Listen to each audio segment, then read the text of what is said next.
पिकाला सोडचिठ्ठी देण्याचं कारण की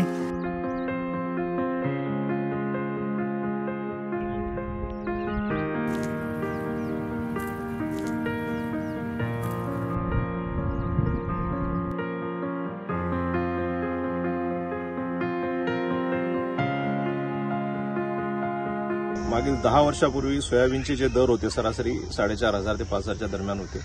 आज 10 वर्षांनंतरही सोयाबीनचे तेच दर आहेत। प्रामुख्याने आपण जर बघितलं तर सोयाबीनचा उत्पादन खर्च हा दुपटीने तिपटीने वाढलेला आहे। त्याला ज्या लागणाऱ्या काही निविष्ठा आहेत त्याच्यावर मोठ्या प्रमाणात जीएसटीचा बोजा पडलेला आहे आणि तो जीएसटीचा बोजा मोठ्या प्रमाणावर शेतकऱ्यांचा खर्च वाढवत आहे। त्यासोबतच खर्च वाढून सुद्धा शेतकऱ्यांना 10 वर्षांनंतरही तर पदरात काही पडत नसेल तर शेतकरी नक्कीच दुसऱ्या पिकाकडे वळला आहे। आपण जर बघायला गेलं तर नांदेड जिल्ह्यामध्ये प्रामुख्याने कापूस, तूर, मूग, उडीद या पिकाकडे शेतकरी वळला आहे। काही भागामध्ये ज्वारी, बाजरी सुद्धा पिकाकडे वळलेला आहे आणि पर्यायानं जर शेतकऱ्यांना सोयाबीनच्या पिकामधून काही पदरात पडत नसेल तर शेतकरी मला वाटतं इथून पुढे आपल्याला म्हणजे मराठवाड्यातील क्षेत्र 50%पेक्षा कमी जरी झालं तरी काय आश्चर्य वाटायला नको। या सर्व गोष्टीला जर आपण विचार करायला गेलं तर केंद्र सरकारची जी काय आयात निर्यातीची धोरणं आहेत ती कारणीभूत आहेत। आज 10 वर्षानंतरही आपण जर बघायला गेलं तर सोयाबीनचे दर तेच राहण्यामागचं प्रमुख कारण म्हणजे आज गव्हर्नमेंट केंद्र सरकार जे ते पाम तेलाची मोठ्या प्रमाणात आयात करते। मागच्या 10 वर्षात पाम तेलाची आयात ही दुपटीनं वाढलेली आहे। केंद्र सरकारकडे अधिकार असताना सुद्धा 300% केंद्र सरकार आयात शुल्क लागू करू शकत असताना सुद्धा केंद्र सरकारने आयात शून्य केली आहे आणि निर्यातीवर बंधनं घातलेली आहेत। याचा परिणाम असा झालेला आहे की आज शेतकरी सोयाबीन पीक सोडून दुसरं कोणतं पीक हातात येतंय का या पर्यायी शोधत आहे।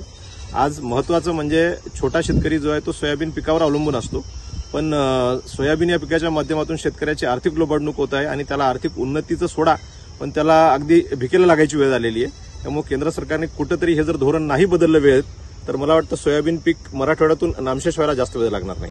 दरम्यान सरकारचं धोरण आणि शेतकऱ्यांचं मरण या सरकारच्या चुकीच्या नीतीमुळे मराठवाड्यातील शेतकरी अक्षरशः वैतागलाय। कारण सध्या शेतकऱ्यांची मान्सूनपूर्व मशागती पूर्ण झाल्या असून शेतकरी आता सोयाबीन, कापूस, उडीद, मूग या बियाणांच्या खरेदीसाठी कृषी केंद्रावर रांगा लावत असल्याचं चित्र आहे।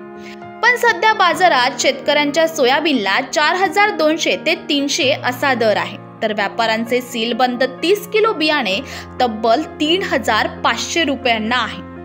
तर गेल्या 10 वर्षांच्या तुलनेत खत बियाणांचे दरही अव्वाच्या सव्वा वाढलेत, ज्यात 280 रुपयांना मिळणारे डीएपी अथवा 20-20-10 ही खते आता 1,100 रुपयांना झाले। तर 10 वर्षांपूर्वी असणारा सोयाबीनचा दर जैसे ते असल्याने शेतकरी आता स्वतःहून सोयाबीन पिकापासून फारकत घेण्याच्या तयारीत आहेत। महाराष्ट्र किंवा मराठवाडा विदर्भातील शेतकऱ्यांचा जर विचार केला, ज्या भागामध्ये सोयाबीनची मोठ्या प्रमाणावर पेरणी दरवर्षी केल्या जाते, गेल्या वर्षीपासून आपण पाहतोय की शेतकऱ्यामध्ये असं अत्यंत नैराश्य आलेलं आहे आणि बाजारामध्ये आज पाहायला गेलं तर बियाण्याची बॅग घ्यायची म्हणलं तर 20-22 किलोची बॅग 4,200 रुपयाला एक बॅग आहे बियाण्याची आणि खताची सोबत त्याला पेरण्यासाठी त्याला 2-3 हजार रुपये खर्च येतो सोबत पेरणीच्या वेळेस आणि सोयाबीनचा रेट आज 4,200 रुपये म्हणजे एक क्विंटलवर शेतकऱ्याचं सोयाबीन 4,000ला जाते आणि एक बॅग 4,000ला जर आणावं लागत असेल तर ऑटोमॅटिकच शेतकरी नाराज आहे, नैराश्यग्रस्त आहे आणि तो सोयाबीन पासून दूर जातोय। कापूस लावावा तर कापूस खूप खर्चिक पीक आहे आणि त्याचेही भाव आपण पाहतोय गेल्या वर्षामध्ये खूप 2 वर्षापासून कापसाचे भाव सातत्यानं पडत आहेत। मध्ये थोडेसे चढले होते पण अजून सरकारच्या धोरणाने कुठून तरी गाठी आयात केल्या आणि तिथं कापसाचे भाव वाढले। दुसरे जे पिकं आहेत पाण्यावर येणारे, कोरडवाहूमध्ये पिकं येणारे हमखास 1-2च पिकं आहेत। ज्वारी एक पर्याय आहे। ज्वारीमध्ये काही पैसे शेतकऱ्याला 2 रुपये उरत नाहीत, फक्त जनावरांना चारा होतो आणि घरी खायला ज्वारी होते, पण त्याच्यामध्ये इन्व्हेस्ट जास्त नाही। सोयाबीन बॅग 1,000 रुपयात बॅग येते, त्याला खत पेरला किंवा नाही पेरला तर कमी जास्त येते, पण चारा होतो जनावरांना, त्यामुळं शेतकरी त्याच्यामध्ये जास्त नुकसान नाही म्हणून ज्वारीकडे वळले आणि सोयाबीन सारखे कापसासारख्या पिकाची तूट होते। त्यात सोयाबीन हे आज शेतकऱ्याला अजिबात परवडत नाही। सोयाबीन पेरलं म्हणजे शेतकरी एकरी 50,000ला नुकसानीत जातोय, म्हणून शेतकरी नैराश्यग्रस्त अवस्थेतून तो त्या पिकापासून दूर जातोय।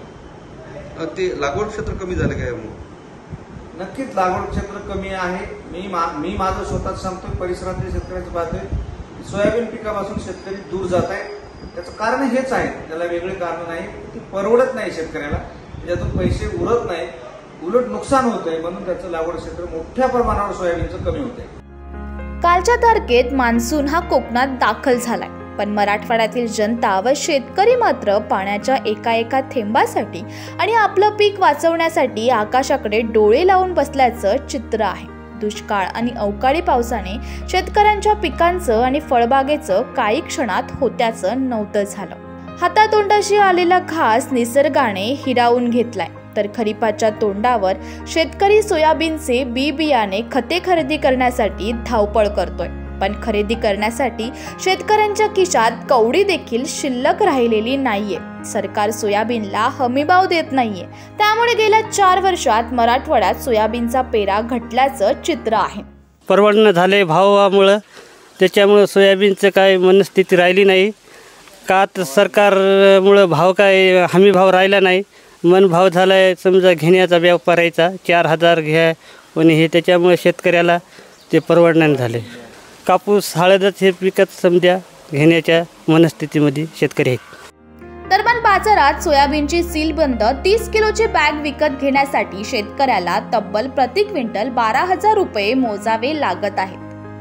आणि घरात साठवून ठेवलेला सोयाबीनचा माल विक्रीला नेला तर त्याला 4,200 रुपये प्रति क्विंटल दराने घेतला जातोय.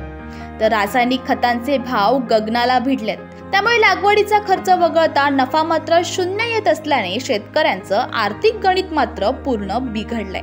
त्यामुळे मराठवाड्यातील सोयाबीन उत्पादक शेतकरी सोयाबीन पिकापासून फारकत घेण्याच्या तयारीत आहे.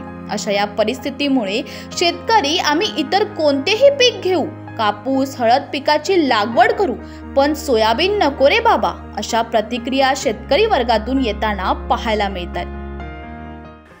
आता गेली वर्षी सोयाबीन आमचं अजून काय आहे तसंच सीझनला 4800 होतं, आता 4500वर आले. आणि आता आणायची बॅग जर म्हणलं एक क्विंटल जर बी आणायचं म्हणलं तर 12,000 रुपये क्विंटल पडायले. ते घ्यायचं म्हणलं नुकसान काय, भावच नाही, भावच देणे झालं ना सरकार. एकदम आम्हाला 6,000 तरी त्याला भाव परवडते ना. 4500 म्हणजे काय, काहीच नाही. घ्यायला म्हणलं 12,000 रुपये क्विंटल पडायले ना. शेती मशागतीचा वाढता खर्च लक्षात घेता सोयाबीन पीक आम्हाला परवडत नसून सरकार सोयाबीनला हमीभाव देखील देत नाही. त्यामुळे सोयाबीन पीक आम्ही घेणार नसल्याचं शेतकरी सांगत आहेत. तर गेल्या 10 वर्षात सोयाबीन पिकाला मिळत नसणारा वाढीव दर व सरकारचे शेतकरी धोरण यामुळे मराठवाड्यातील शेतकरी मात्र हवालदिल झालाय. एवढा भाव म्हणल्यावर काहीच उरलं. घ्यायला पोतं 1300 रुपयाला एक बॅग पेरायची म्हणलं खताची, तर आणि सोयाबीनचं बॅग जर घ्यायला गेली तर 12,000 रुपये क्विंटल बी पडायले आणि विकायला गेले तर 4500 रुपये क्विंटल चाललं आहे. पुन्हा हे असं पाऊस पाणी कमी जास्त झालं तर माल काय तेवढा उतार येत नाही, काय नाही. त्याच्यामुळं काहीच नाही, ते कापूसच लावायचं आहे जास्त, कापूस हळद. त्यामुळे नवरा बायकोचं भांडण झालं की नवरा बायको एकमेकांना सोडचिठ्ठी देतात. पक्ष संघटनांमध्ये नेत्यांचं आपापसात बिनसलं की पक्ष संघटनेला नेते लोक सोडचिठ्ठी देतात. पण मराठवाड्यातील शेतकरी पहिल्यांदाच सोयाबीन पिकाला सोडचिठ्ठी देताना पाहायला मिळतोय. त्यामुळे सरकारच्या या धोरणामुळे शेतकऱ्यांचं मात्र मरण झालंय. पिकाला सोडचिठ्ठी देण्याचं कारण की आमच्या जर विक्रीला माल जर नेला तर कुठं 4500 रुपये क्विंटल भाव आणि बॅग जर आणायला गेली तर 12,000 रुपये क्विंटल पडायले ते बीग. त्याच्यामुळं ते सोयाबीनच्या पिकाला सोडचिठ्ठीच करायची.